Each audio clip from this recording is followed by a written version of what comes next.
before we actually begin talking about the re-release, I just wanted to ask you about the proposed sequels that you've been talking about doing them back-to-back. Is there anything you can tell us about the story and what you're planning to do with those?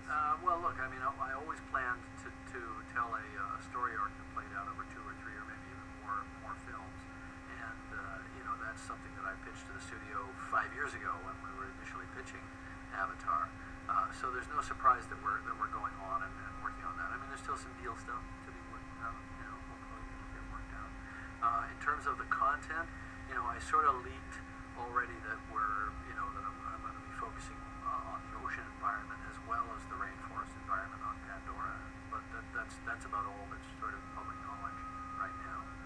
And beyond that, I want to keep it as cloaked in mystery as possible. Just because, frankly, I think that's what people want. I think they don't want to be excited. They want to go on the journey. Exactly. And taking this journey to Pandora is like going. When that door opens and you step out into that world, you want whatever happens next to be new and fresh, and that's what it's got to be. Exactly. And that's our challenge in making the films. Yeah. But Sam and Zoe would be back, all the characters. I hope so. Oh, great. I hope so. I can't speak for Sam and Zoe right now. Again, deal issues. Deals to work out. Awesome. Well, on to the re-release. So I'm so excited for it, and the first thing, a skeptical person I could see sort of looking at it and saying, "Oh, Cameron just whipped something together to make a quick buck." That's clearly not the case. Because that's my style. I mean, right. That's how I roll. That's so your MO, right? Yeah. But that's clearly not the case. I was just wondering if you could talk about the importance of this footage, why you felt it was important for audiences to see it, for fans to see it, and why it was cut in the first place. Stuff we put back. When we had a big smorgasbord of things we could have reinstated into the film. We took about an hour out of the movie from the rough cut. A lot of that stuff belongs out. And then you get into a gray zone where, wow, this is cool. We really like that. But I think what we did was we went to the greatest hits of the things that were the hardest for us to take out of the movie, that we had to force ourselves through discipline to do, because we were very concerned that the film would be too long for a viewing experience in 3D. Now, what do we know today we didn't know before Avatar came out? That you could watch a 2-hour and 40-minute movie in 3D and want more. We didn't know that then. You see what I mean? There was no data. There was no data for a movie over about 100 minutes in length, and we were putting one out that was 160 minutes. So we were nervous at the moment that we released the film at its present length. So now we realize we have permission. Not only do we have permission, but we have money, because the film was a hit, and it took millions of dollars to finish these scenes, to finish the visual effects, because they were all cut out in what we call the template level, and the template is an unfinished kind of video engine, render engine kind of level. So we took these templates, we sent them off to Weta Digital and said, all right guys, let's do this.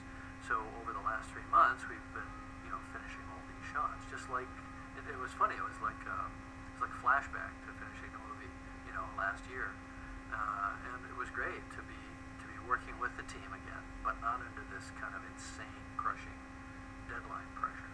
And it's all great stuff, and people are going to love this stuff. What's some of the stuff? There's more stuff within some of the rainforest scenes. Yeah, you've got night rainforest bioluminescence stuff. You've got more flying. You've got there's this scene that's flying, riding, and hunting these creatures called the Stern Beast. That's I think one of the coolest action set pieces in the movie.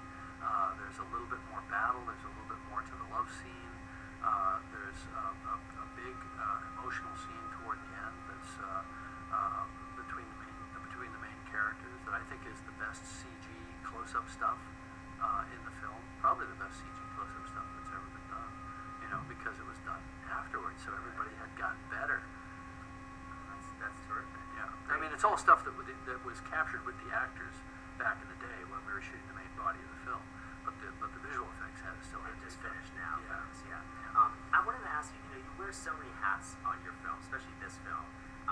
Do you ever feel like maybe when you're in the editing process you start to lose some of the objectivity because you're so hands-on, or do you feel that you have such a clear vision of what you want, it's just easier to be so hands-on? I'd say it's the hardest thing working on a film for 4.5 years, is to keep that objectivity. It's not objectivity. I mean, you have to have that. It's really more, how do you stay fresh? How do you see the movie with fresh eyes?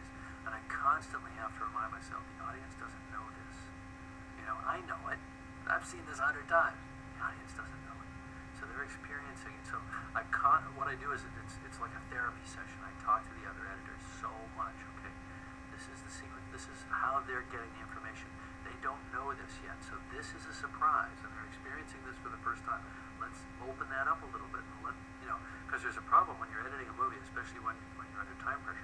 You start taking things out and you cut too deeply. You say, wait a minute, they want to stay there for a minute. They want to let that moment breathe. So anyway, that's the hardest part. Yeah. And then I wanted to ask you, I know that Ridley Scott is actually going back and doing a prequel to his original Alien film. Cool. And since you who doesn't want to see that? Yeah, who doesn't want to see that, right? And you obviously directed the sequel to his film. Right. So I was just curious what you thought about that, and also, is there any of your franchises, your projects that you would ever be interested in going back, maybe doing a prequel to The Abyss or something like that, or are you sort of I've moved on from everything that's been done. I mean, the only thing to me that has any kind of franchise life to it at this point for me is Avatar.